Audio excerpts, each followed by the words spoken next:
玩第一点。我一直在听蹦龙台，说实在，我真的不知道什么是蹦龙台。这是什么物啊？啊，电筒唔就是咱用水用了，会点了。啊，你等下爱蹦，点好蹦起来。哇，好多小羊哦！哎，它们身上有 baby 味哎，5种品种我们都可以试一下味道，好不好？可以啊，可以啊。几虎口几度？哎，三只几度？哎。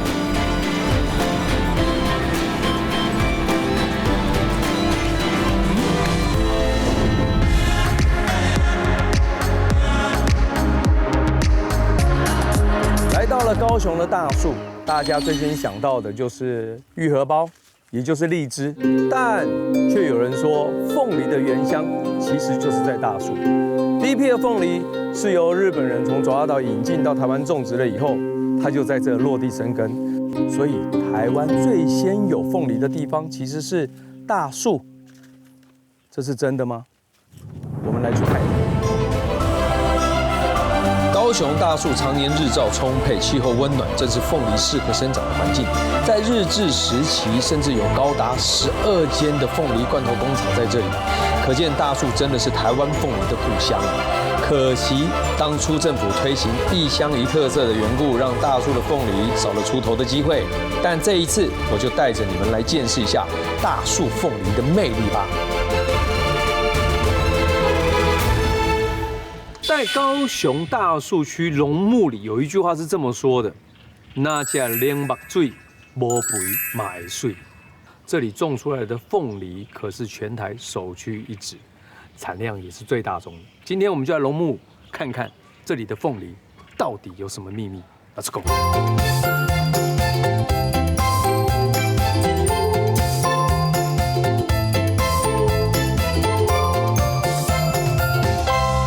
你好，听讲恁家有足厉害的蛋饼，无啦，啊，即摆咧在这山顶改我野生的啊，山药蛋饼，野生的山药蛋饼。顶悬山顶啊，拢差不多煮啊，拢足久的啊啦，啊这就是我的山药蛋饼啊。山药蛋饼，这就是山药蛋饼。对。哇，野生的啊！你每天早上上去采这样子啊？提前采下来。提前采下来来做。拢那边咧，咱的山顶。嘿，如果若无经做的所在，就是坐在伊树仔骹，共生的。对。哦，没有在施肥，没有在浇水了。嗯，好吃啊！你会知道那一块一袋黑的山药吗？黑的山药。哇，你会知道一块一块的山药，但山药煮熟以后啊，它就变成淀粉。对，它其实是蛮好的，它也算是现在算是蛮高级的淀粉。正所谓高级，就是对你身体也很好。大哥的早餐店很随意，但用料却十分高级。那些在都市里吃不到的好料，却是这里的日常餐点。今天是野生山药，明天可能会是别的让你意想不到的馅料。因为用料实在，口碑传到村子外，变成游客必吃的料理。而且啊，还有更厉害的哦。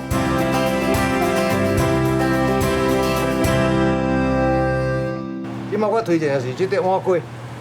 这块碗粿嘛是足侪人拢有甲咱推荐这块碗粿，尤其是咱市场，因为我这是古早味，我这拢无咧染粉，无染毛的。真的？纯米的。哦，纯米哦。对。哎，夹下去就知道那个 Q 度，你看，绵密的这样，它不是那种我懂了，一般的那种，我们吃到蛙粿那种 Q 度，你会觉得说，它有一个扎实度 Q 度，但是它这个的感觉，一种入口即化的 feel 是不是？好食，你给我下油葱，对啊，你给我下油葱。做一些关这锅沙米就是安尼。哦，你给我油葱，哇，好吃。然后纯米做的，你用什么米？再来米有米啊，你在新米哦，新米开较不好吃。对啊，因为用再来米会让你吃的不会那么腻，然后也不会胀气。对，再来米不会胀气。再来米不会胀气。好吃。但是我听人讲龙木大树龙木这边是种翁来的。翁来对啊。这是翁来的大镇。你若讲翁来就讲得对啊，问我就对啊。真的对啊。真正的啦。你敢有咧种翁来？我无种足多啦。你无种足多，啊，错啊，你迄种无种足多就是无啊，对啊，咱个50几架尔啦。无啦，我无咧卖呢。这是往来的大镇，那但是大你镇唔过我的重点无伫往来，我的重点伫义和包。哦，你重点是玉荷包啦。对。啊，但是这边农牧这边是往来的大宗嘛。大宗对。小时候对凤梨的印象就是会刮嘴巴，嘴唇会破，然后吃的时候舌头也会破，所以小时候对于吃凤梨来说，就会觉得好像还好，就会如果有其他水果可以吃，我小时候不会挑到凤梨。那反而是长大以后，就发现其实凤梨对身体、对你的肠道、对你的肠胃，其实是有很大的帮助的。你要说到凤梨，你看我们的老照片嘛，这以前咱日本时代的照片。哦，哇，从那个时候就是了日据时代那个时候，凤梨工厂啊，在我们现在大树差不多超过10几家。我从日治时代就有了哦，所以你看台湾凤梨其实是很厉害，而且台湾在水果种水果是首屈一指的，在全世界大家都知道台湾水果好吃，所以我们这边的话，我可以找谁来去看一下凤梨？当来推荐我的翁来贝啊，因为翁来贝也头第3代啊。他是第3，翁来贝啊，翁来贝啊，已经红叫贝啊，但是已经是第3代啊。第3代了，栽种凤梨已经第3代。已经种第3代，所以他是这边种凤梨种蛮多的人哦。对呀。哦，啊，其实凤梨种最多就是我们农牧了。咱今嘛好有要紧，我等下来找你讲那翁来贝啊。翁来贝啊，我等下来介绍翁来贝啊。好啊，哦，咱就迄叫现老啊。现老，对，现老啊，翁来。咱在山顶现鸭。嘿。哎。现切，现吃。大哥啊，真的不是随便说说，龙木村里里外外看到的都是凤梨田，果真是全台凤梨的主要产地之一，在台湾占有不可取代的地位。而大哥口中说的凤梨伯，更是龙木村的凤梨国宝，家传3代的经验。如果想吃好吃的凤梨，来龙木村找他就对了。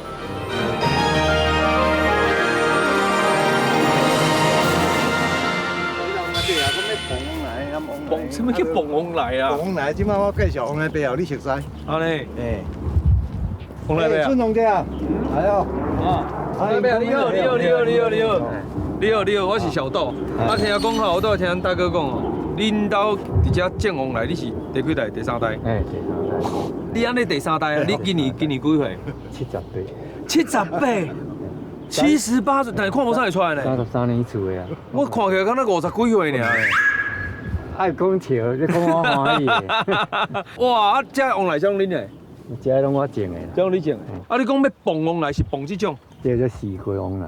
凤梨它是属于会当是伊是在长红，也是会当后熟。手开你要甲放到在长红嘛会使，但是你要过磅，就是会时啊切挽一支15挽一支，安尼咱收的人足歹收啦。就歹收。哦。经济效率歹。不好。收啊，咱若用磅的，就是会整齐。我一直在听蹦翁来，蹦翁来。说实在，我真的不知道什么是蹦翁来。好来，讲介绍，你即马要蹦翁来。好来。唔是讲安尼尔哦，就个爱个穿2领裤，爱个搭裤。我？啊，但是我无穿2领诶。无要紧，无要紧啦。我这里面我较硬歹去啊吧？好较在，这较无试，试较少。这几蹦龙的关系，这个手一下去也是很刺哎。来往安尼。对啊，往来起那个曾贝贝，往来起你袂使往安，爱对路特别。曾贝贝，如果现在导演跟你讲说我要从那边调一个镜头，你会不会想揍他？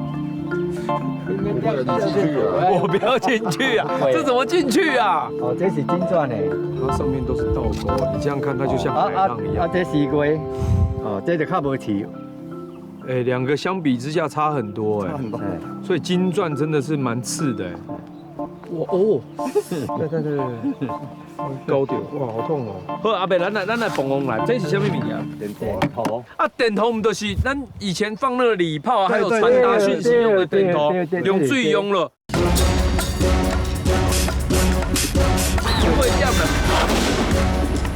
啊，你等下爱蹦，点好蹦起来。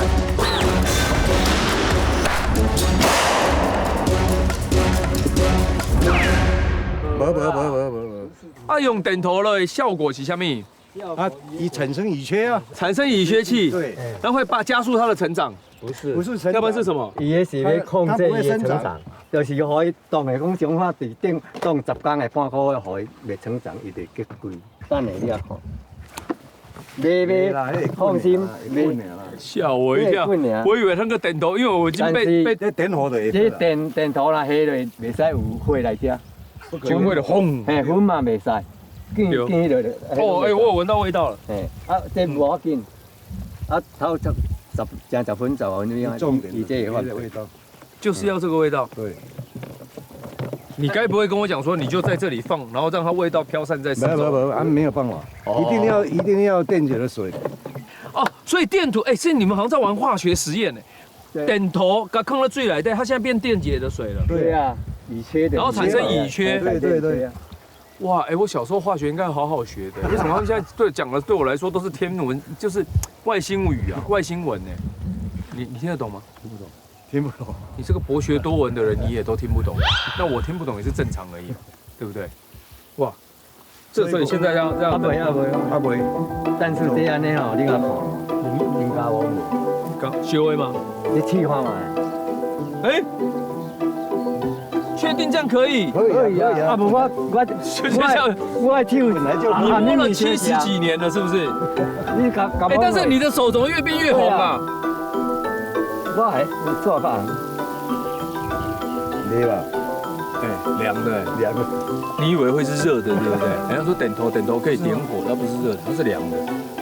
好，这嘛已经好啊嘛，这个离开，好多了。看看一朵，你看一朵，这个味道。好，安得。原来这就叫做蹦蹦来。对啊。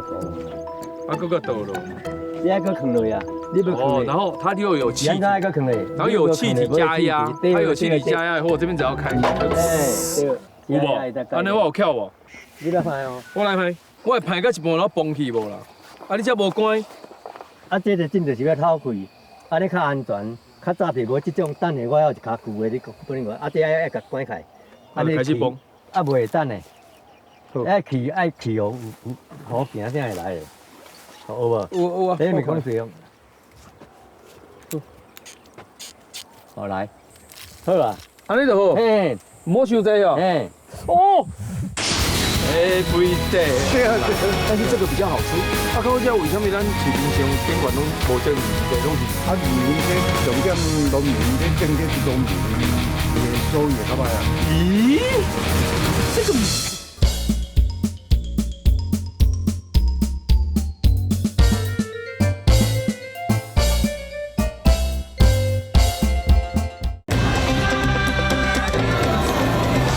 摘完第1点，哎，太刺了啦！哦，阿伯你来好啊！这个走不进去，我没有裤子啊！也就是安爱迄落安，安尼几粒安尼啊，唔是讲迄落的哦，就你安尼后迄落安尼，哦，真的很厉害。我做70几年了，3代，然后他从小耳濡目染到这些知识，到现在还是在种凤梨，然后他要走进去，他也不怕那个刺，那刺很痛。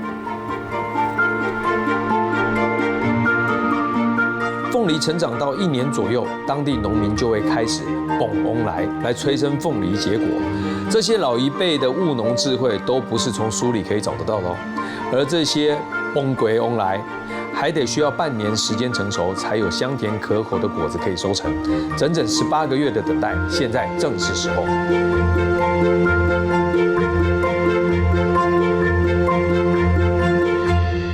啊，真条较黄的啊。好啊。哦。来好来。哇，接水。啊，你唔是要压？你要给我夹者无？好啊。你手。哦，这厉害！啊，你睇。我擦。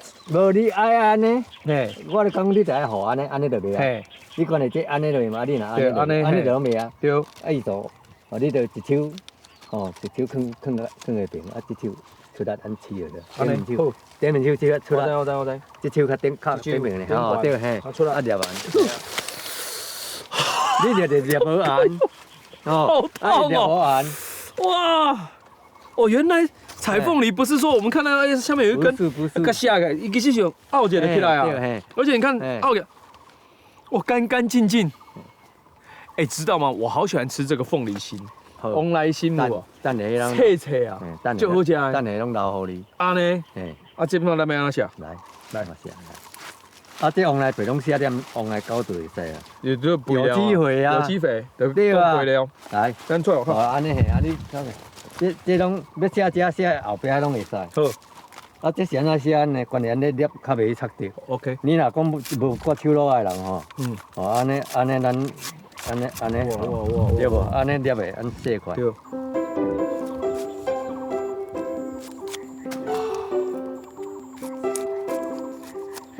哇，它现在这样削，我已经闻到香味了，我已经就闻到那凤梨香，哇，多汁，安尼啦，咱甲看卖啊，台湾的往来，哇，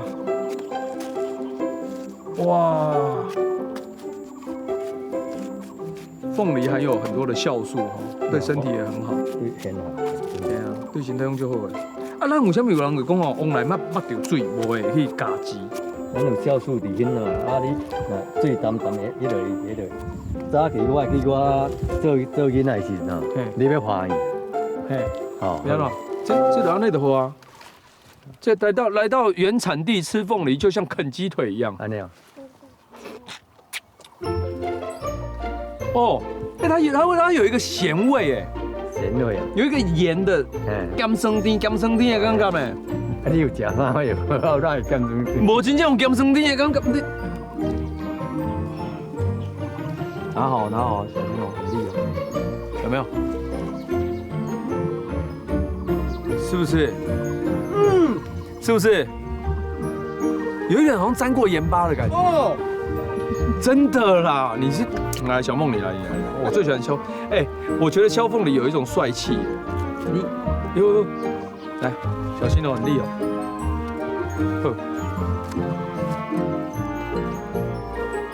对不对？哎，你往来好吃呢。下去以后，它就会有一种干香的甜，好像那种花香甜哎。哇，好好吃哦！而且我上爱吃啥？我上爱吃往来心。对，有些往来心哦。哇，这个凤梨心都很脆，哇，脆脆的。嘿，有。看。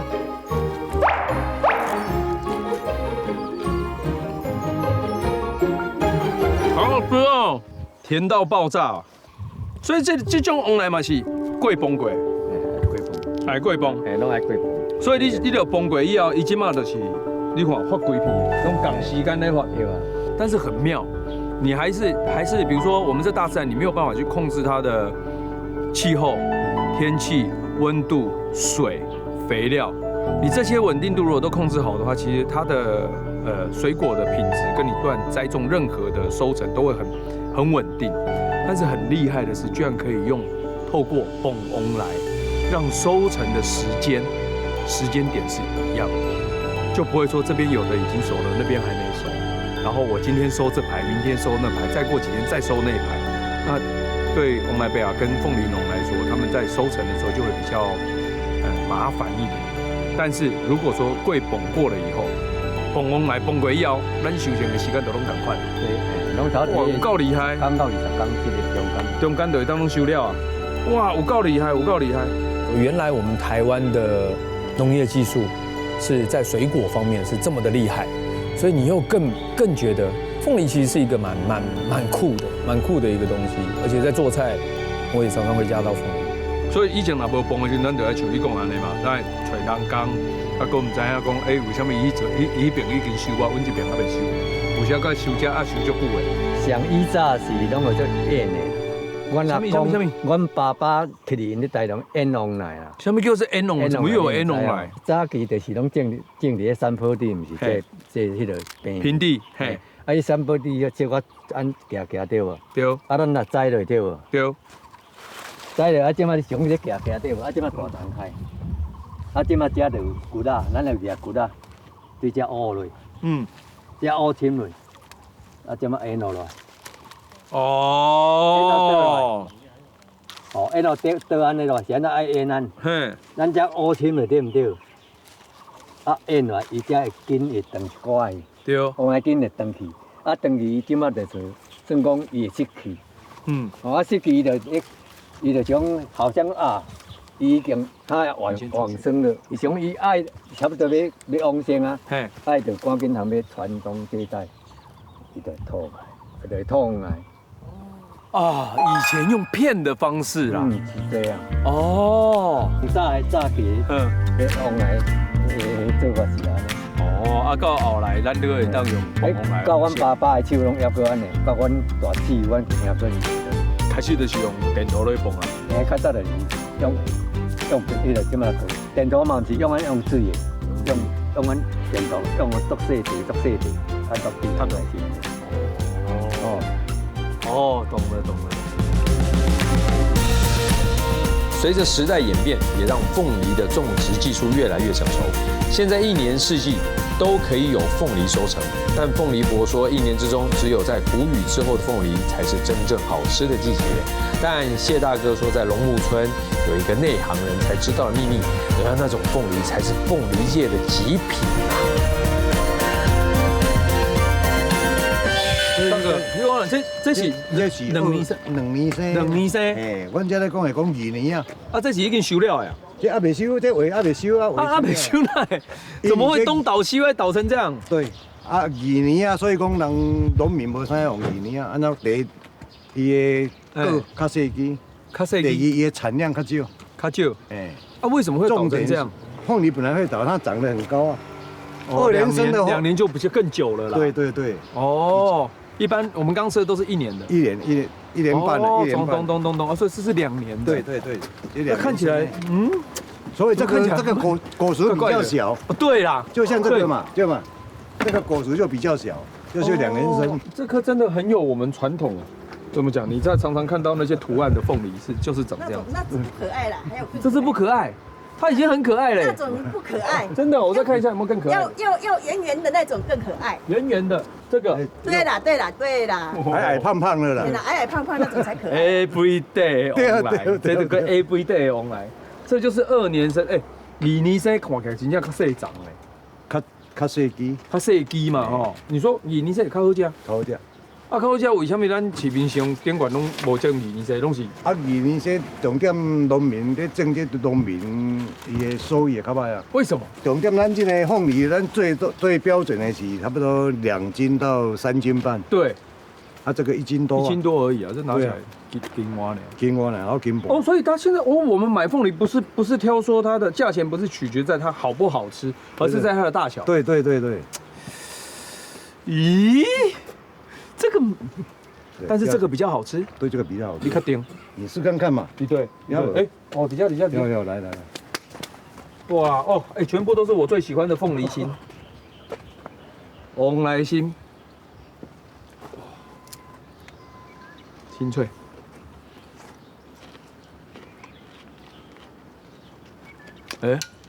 它的甜度差不多比1年半生的差不多甜3度，甜呢。因为凤梨我们在买回家市场买到的凤梨，它都后熟了，所以它会有一种发酵的甜味。但这个没有，但它却有那个甜度2年生，啊2年生较少嘛，较不上来没种，收益较不上没种。就算收益不好，还是有农民愿意为了美味而留下一区极品凤梨来满足老饕的嘴。虽然农家主人坚持低调，但也慷慨地让我大开眼界，品尝到这个2年生凤梨的美味。而且龙木凤梨可不止这样而已哦。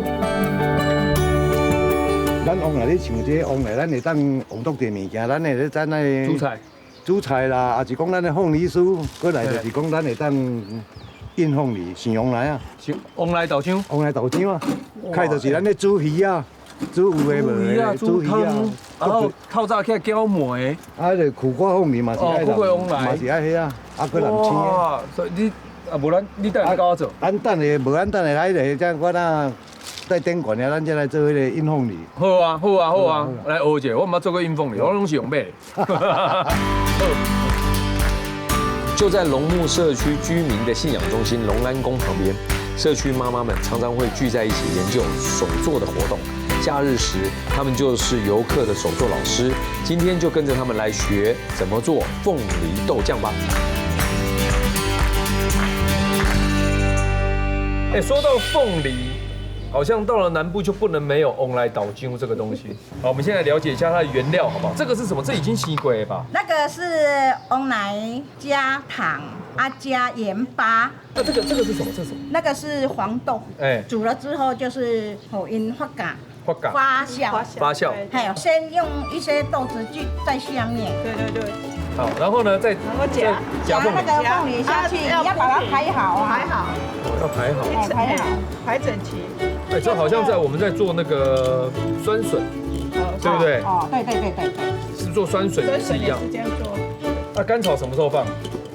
你豆放进去，甘草你就给它站旁边。2层以后给它放旁边。2层以后给它放旁边。哎，站旁边。哦，原来腌凤梨酱其实不难，不难你只要了解它的原理，跟很简单。不要把那些坏菌进去让它坏掉就好，对不对？哇，这凤梨酱，我想凤梨酱哦，真的是，因为你不管要炒菜还是做拌酱，它都是一个很好的一个食材跟元素。真的。哇，这个好，这个好。上面最上层你这样太高了，等一下没有汤。没有，我还没有压下去啊。有人像我这样品乳的吗？全台湾市面上5大品种乳羊的羊乳，我都帮你试过了。哦，美国奶。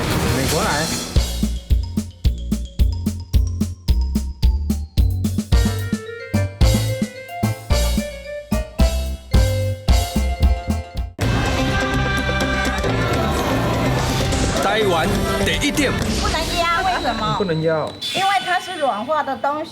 如果我们2个人站这样可以啊，但是你这样的话就不行。好像更可以耶。这样的话它那个汤没有汤汁，对不对？那个他们没地方跑，所以你最上层这层都不要。对吧？有啦，这样可不可以啦？你看健康的啦，可以啊。可是这个是现做的，你看很漂亮啊！哎，现做的，有没有？超漂亮的。是啊。是啊。这群妈妈的手艺可不止这样，各个身怀绝技的娘子军，看我到这里来啊，都使出了必杀技，端出一盘盘各式各样不同的凤梨料理来喂食。看来我得先露一手给你们瞧瞧先。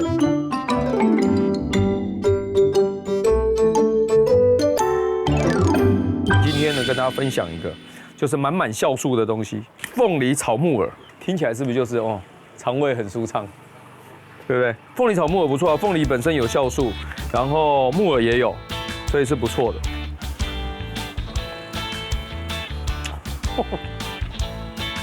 甜的，我跟你讲，等一下加一点醋。哎，来吧，这个来一点木耳，耶，放点姜片，哇，好。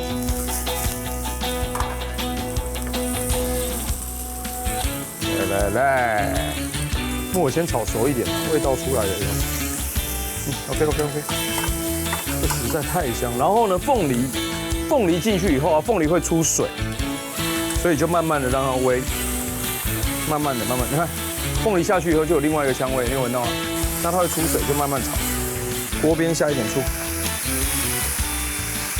酱一下，让它酸一点点，然后酱油提点咸味。其实跟红酥又有一点不一样，它是用凤梨的甜，而不是用本身砂糖的甜。这时候呢，加一点点酒，酒一下去以后，整个就舒服了起来。要炒到它变色了，这边它开始有变色，有没有？就是要把糖的那个味道炒出来。好，就这样，等它熟了，等它熟我们就可以起锅了。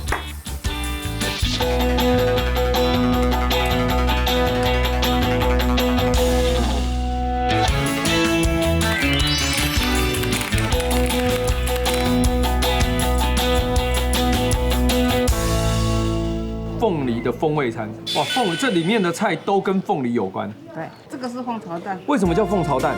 里面有添加硬凤梨，还有那个新鲜的凤梨。吃吃看啦，我们常吃啊，你吃吃看啦。好，来，吃看嘛，凤巢蛋，它有一点红来岛香的 feel 哎。对啊。对啊。红来岛香的炒两就好食呀。对。我上爱吃这种。哎，我告诉我讲，都很下味。这叫凤梨苦瓜鸡嘛。对对，说实在，恁农牧的往来起来就好起来。有名的大树凤梨最有名的。好喝，这也有凤梨。对，印酱，凤梨印酱炒大肠，哇，这个很有名的，真的啦。这拢煮的叮当，真的看到叮当，啊，目睭过看啦。哎呦，哎呦，就是这个概念呢，煮的叮当把酒给看了。这时候如果说有一碗白饭的话更好。啊，因为我们这里有名就是印酱，凤梨印酱很有名的，很好入菜啊。哎，好吃哎，印酱哦。看一下糖醋酱炒凤梨，哇，好开心，哇，金钻凤梨，好香哦，而且这个凤梨真的就好吃，金钻凤梨有一个果香味啊，我还是很喜欢哦，台湾凤梨的味道，像我们去比如说印尼啊，基本上都是比较酸，但是我们台湾的凤梨真的厉害。那以前知道的大树呢，大家都觉得是荔枝，拢来鸡嘛，但是讲这个安尼行来以后，我感觉大树这边除了玉荷包好吃，往来更是厉害。大树这边的凤梨真的厉害，哇，好吃，厉害了，真的好吃。你不用心怎么有办法做到台湾第一？对，谢谢，今天很谢谢来龙木这边走一遭，来大树走一遭。大树100年的凤梨历史，可真的不是盖的。当然，也必须代代有人传承，才能把好味道延续到将来。有机会，大家也一定要到大树的龙木社区来见识这里的凤梨有多厉害。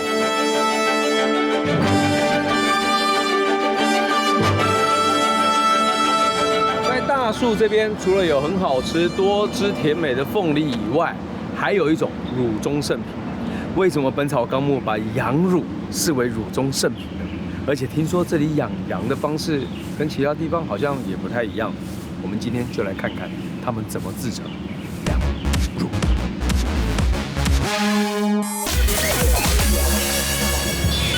大哥你好，你好。哎，你好，你好。你好，你好。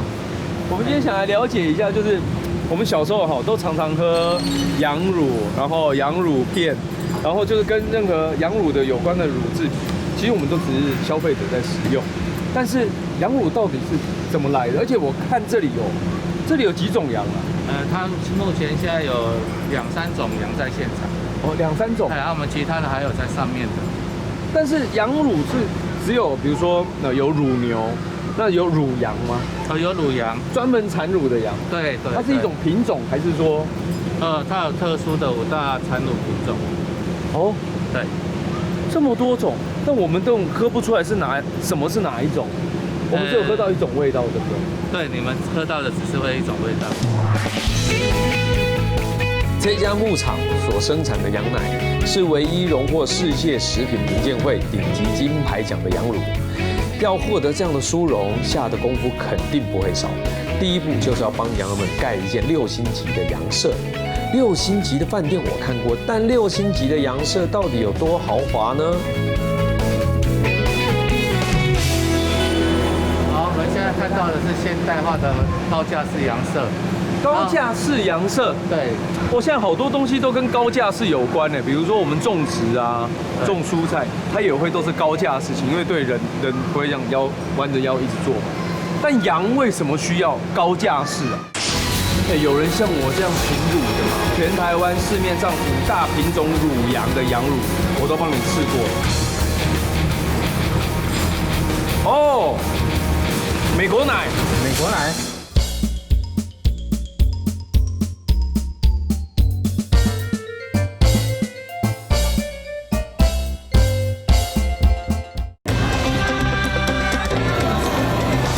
台湾第一点。以前养殖业、畜牧业可能都把草丢在地上让他们吃。那我们现在这样子的养殖方式呢，而且粪便的话，跟它的尿液都分离的。但是味道为什么会没有味道？羊的骚味最大的来源是什么？是它的尿液，对不对？对，它的尿液嘛。对。但它一样有尿液啊，但为什么会没有？我知道这里还是没有闻到什么味道，而且上面就是满满的羊。粪便的话，我们会做成肥料。对。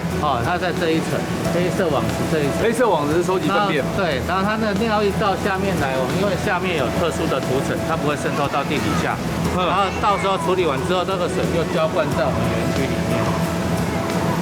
哦，我懂了。羊的大便也可以做堆肥，可以它的尿液下来，你处理过以后，它也变成液态的肥料，再回去浇灌，对也是个肥料。我们这个整个环保都蛮照顾到的。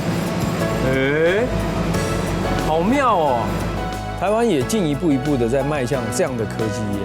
如果能让这样的技术让更多人知道，但对于这样的产物，它只会越来越好，甚至把这样的方法可以用在其他的物种上面。听起来好像是一个蛮不错跟蛮聪明的事情。好，我们现在看到的这个设施呢，就是把粪便集中到这边来，然后我们再把它送去堆肥的地方。然后我们现在实际看一下它操作。所以这边是粪便要下来的地方。对，粪便要下来的地方。我们可以往后退一点。我们往后退一点。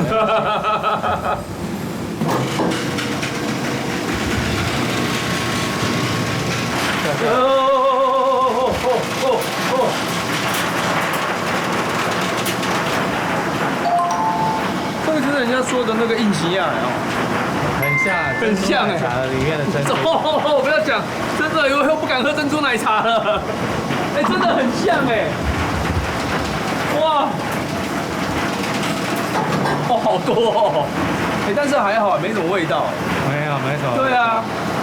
所以是用这样的方法，然后收集了他们的粪便，对，然后再把它产去做堆肥，然后再送到那边去做堆肥。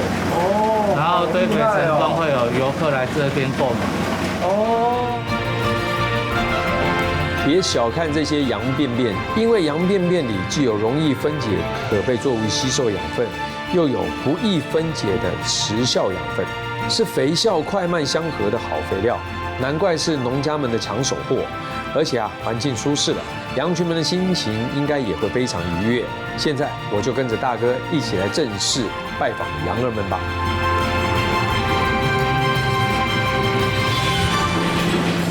哇，好多小羊哦！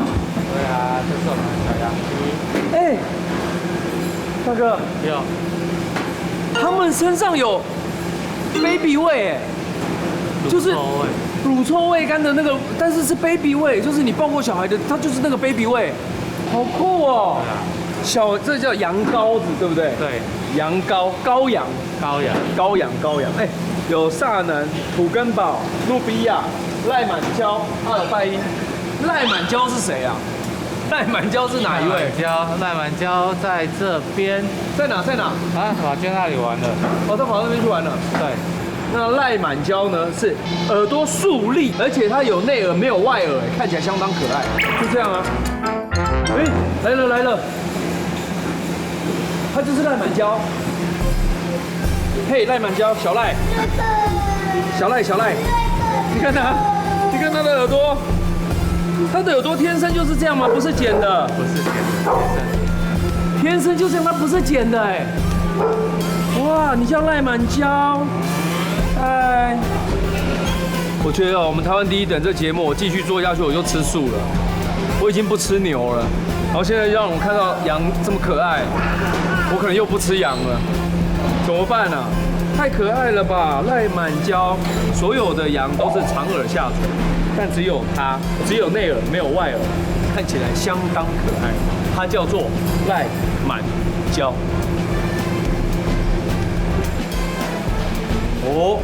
所以我现在分得出来的有这个赖满娇嘛，最明显，因为它的耳朵。然后纯白的话是萨南，对不对？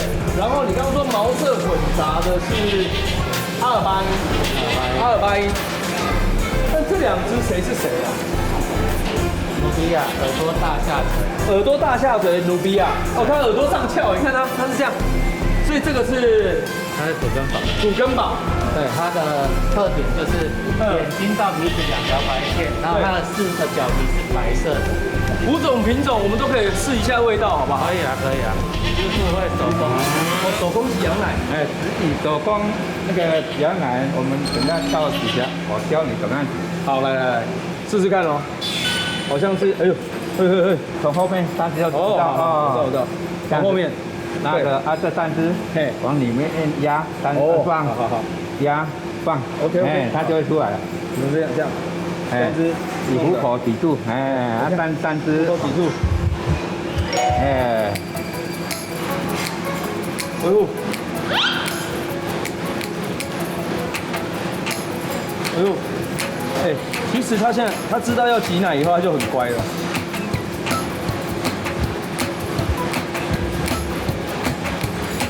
像这样的羊乳啊，大哥，生乳是可以直接喝的吗？因为它里面有生菌，在肠胃不好的人不要生喝。他如果像我肠胃肠胃好像不错的人可以生喝。哦，现在可以喝吗？哎，可以喝，可以。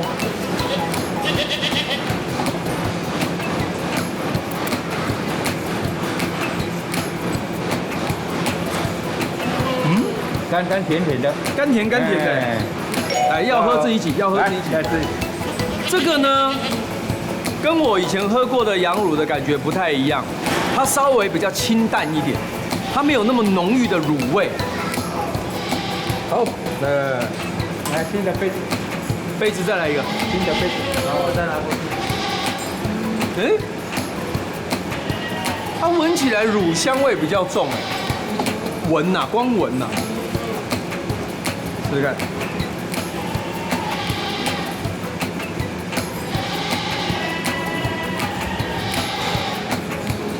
乳香味比较多，比刚刚的这个土根堡对，稍微多一点点，因为他们味道差别就是在脂肪的高与低而已。嗯，哎，为什么它会动啊？我已经很温柔了，小朋友。再来，来，试一个。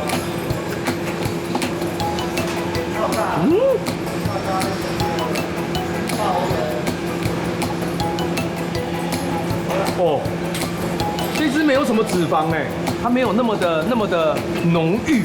因为羊乳我们一般来说啊，以前喝的羊乳喝起来我就觉得它有一个羊味道，因为它已经在制造过程中会跟空气接触，空气接触以后它就会氧化，它这个羊骚味就会慢慢的出来。哦，所以不是羊乳都是那个味道，是因为你让它跟空气接触了，它才有那个味道，才会有羊骚味。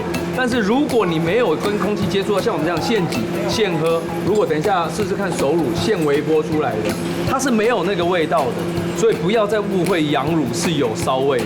哎，时间越久，它味道就越重。大人，哟，它的奶量蛮充足的。好，来，哎，乳香味比较重一点。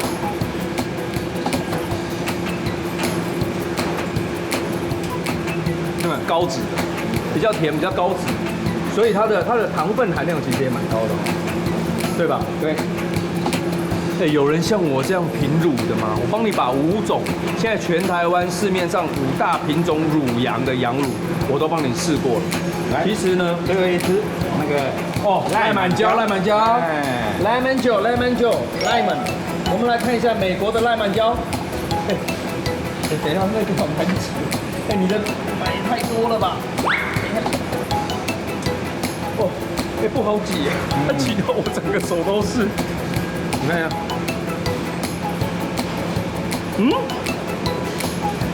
比较羊哎，会不会是我们喝到的那种羊味呢？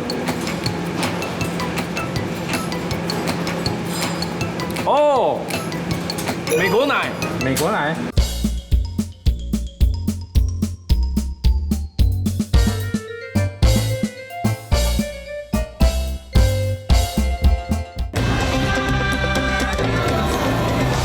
台湾第一点就是奶粉的那个味道，对，这个比较像。等一下，我用那个微波后的杀菌的微波后的羊奶喝喝看。好啊，走，来去喝熟奶。哇，所以这里面是哪一个品种？这是5种混合。哦，5种哦，来，喝喝看跟刚才没有微波的有没有什么不同？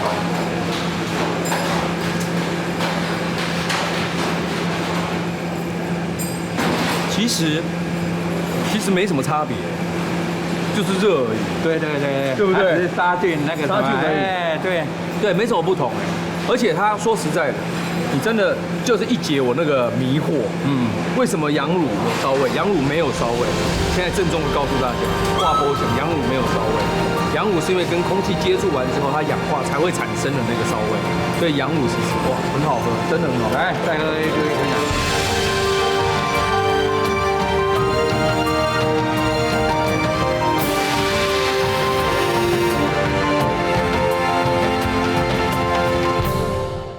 喜欢吗？